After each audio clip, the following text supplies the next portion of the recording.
You need to be able to relieve your stress, you need to be able to get good sleep, and you need to be able to relax. And they're all totally different subjects. One of the most common questions I get asked regularly is, how in the world do you relax?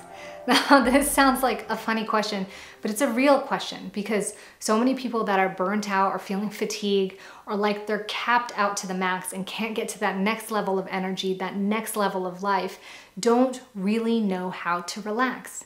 This problem, this perspective, is starting to become more and more common as I see it. And so today I want to help you learn how to relax, identify key ways to get you to relax, and hopefully you can become more intimate with the subject in a way that helps you improve your energy and raise you to that next level of life.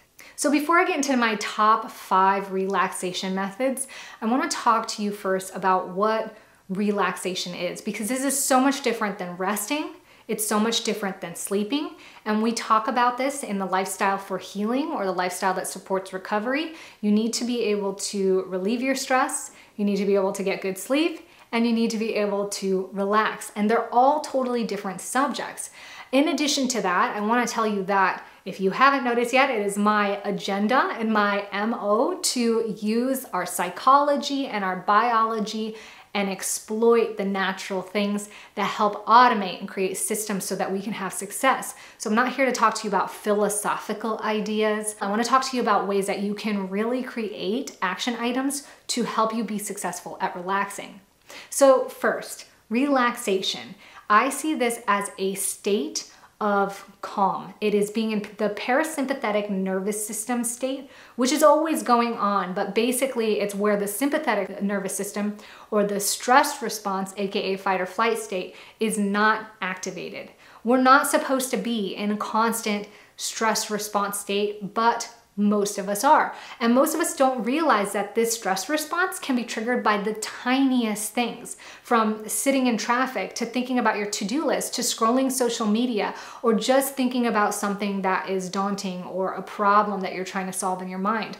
All of these things can create a state of perpetual stress, which keep us from being able to tap back into where we recharge, which is getting out of that stress response and calming down into rest and digest. So relaxing is different from sleep because relaxing is that rest and digest state while you're fully conscious, while you're awake. And this is different from rest. I know I'm using rest and digest because this is the common, phrase that they use in science when they compare the sympathetic stress response, which is fight or flight, versus parasympathetic, which is rest and digest. But we're really talking about relaxation here. So resting to me, and we're just defining this now, is when your body is supported. It's resting. It's not working.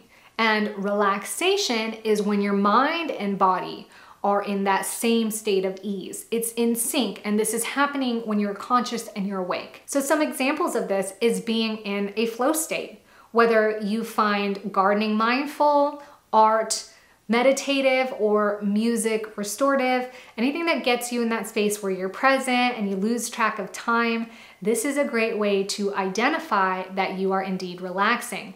When your body is resting and it's fully supported, but your mind is not activated and you are conscious and awake. So places like sitting in a hot tub, getting a massage, listening to music, or even sitting out on your front patio and getting a breath of fresh air. These moments help you tap into relaxation. So now you know what relaxing means as we've defined it. How do you actually get into relaxing? If you're struggling with relaxing, this is oftentimes because you are stuck in a permanent or semi-permanent state of fight or flight, that stress response, which means that the actions that you're taking throughout the day is triggering this stress response to flare up. As you trigger it to flare up more often, think of it as your body sort of ramps up. It's getting prepared to deal with the stress, to tackle the threat. And so it's really hard to get that to calm down.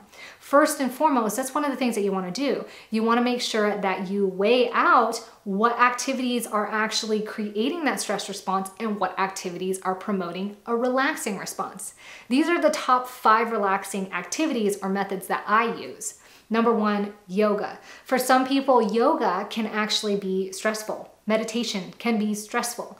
But I like the idea of yoga because when you can really get into it, you get out of your mind and into your body. Creating a synchronicity of breath, mind, and body is the easiest and one of the quickest ways that I've experienced being able to get into that relaxing state. Oftentimes for somebody that is really wired like me, I need to do something that is a challenging yoga. It could be a power yoga, a hot yoga. If I am not chronically fatigued, if I have the energy and the balance to do so, participating in those activities that sort of get all of the angst and all of the tension out so that at the end of the yoga class, I can come to my mat and get into that shavasana or that ending pose where my body's fully supported, my breath is deep, that mind is clear, the body's worked, it feels really good. And oftentimes I find myself falling asleep in this state. Now, some of you may have tried this and it doesn't work out for yourself. Again, it comes down to being able to identify how many of your daily activities is actually triggering that stress response for you. If you're having a difficult time identifying this, we go into this topic a little bit deeper in my free training, Better Energy for a Better Life. Click on the link in the show notes or description. It's absolutely free and it is mind-blowing. It is the fastest way that you can level up your energy today. So check that out if you're having a hard time getting into those states of relaxation. Another method or practice that I do is self-massage. And it doesn't have to be self-massage. I can go get a massage or ask somebody to massage me or get one of those massage machines. But massage has created this anchored state of relaxation for me. And this is because when I was younger, I used to get massages regularly and I would find myself falling asleep on the massage table. And so now, even if I'm struggling to get back to sleep in the middle of the night, all I need to do is put one of those little automatic massage things like under my legs or up here on my back and I fall asleep almost instantly. If there's anything that you can recall upon or that you notice as a pattern that helps urge you into a state of relaxation, sometimes it's like laying in a warm sun coming through the window.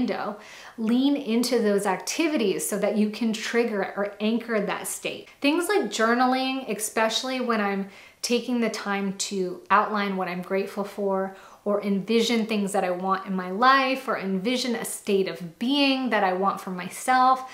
This is this creative realm, and there's a difference between when I'm journaling a problem or kind of just like brain dumping on paper. That's more active, sympathetic. But when I'm actually in this state of creating and envisioning, and it's this open play space that feels joyous and exciting, and sometimes like in the middle of my journaling, I will just stop and just close my eyes and breathe and just fall into, what it is that I'm thinking about. Most of the time when I'm journaling, I'm also listening to like classical music or nature sounds, and it is just like the most relaxing thing. And over time it's evolved where I'm actually writing a lot less, and the writing just prompts this state of being, and then I find myself just sitting or laying there and staring out the window and just like really appreciating this thought process. And it's interesting because it's thinking, but it's creative thinking. And for whatever reason, that is really relaxing to me. The next methodology that I use is quiet time, and I live in a space where things are really busy. There's a lot going on. There's animals, there's babies, there's children. We have a lot of people that live with us, in and out guests, and there's not really like a crazy amount of indoor space here. So people know that when I put my headphones, my earplugs in and my headphones, noise cancellation headphones on, leave mom alone. She's in her quiet space. And in this quiet space, I do things like clean. I do things that are meditative. Sometimes that includes going out, taking the dogs for a walk, or gardening, something that gets me in the present moment. I don't have an agenda when I'm doing these things. I'm not saying, well, let me be productive while I'm meditating. I need to clean the refrigerator out. I'm literally doing what feels good to me. So this is unique to myself. I feel very cathartic and therapeutic when I am clearing the dust off my floor. There is something really nice about knowing that my house is clean, my floors are clean, and I don't know how to explain it. Like, I just love it. I get lost in the time. I can literally spend all day cleaning sometimes, especially when I know the end result is going to be amazing. And this rolls into my fifth relaxation method, which is just getting me time. Me time is a time where I can flow and I don't judge what I'm doing. I don't have a goal or a process. Like I might tidy my room or declutter something, or get on my iPad and do like a dream house floor plan, which I actually do often. I might take this time to, research things that I was interested in looking up, like certain fish that is best for aquaponics, or maybe where our next vacation might be. There's literally no rhyme or reason of what I do in this state. Sometimes I just lay on the bed and stare at my ceiling or out my window.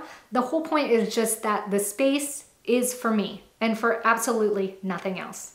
So those are my top 5 methods of relaxation. I hope that this episode has helped you understand a little bit more of what relaxation is. Again, the biggest key before you can implement what we talked about here is to be able to really identify what activities send you into a stress response or trigger that state of problem solving and anticipation, and then what things you can utilize to balance out those things. Other action items like having a good morning and evening routine are really important to help set yourself up for success and what kind of state of mind you're in throughout your day. These things we do talk about in my free training, Better Energy for a Better Life. So if you're looking for deeper ideas and action items on this topic, click on the link in the description or the show notes. And thank you so much for being here. I'll catch you in the next episode.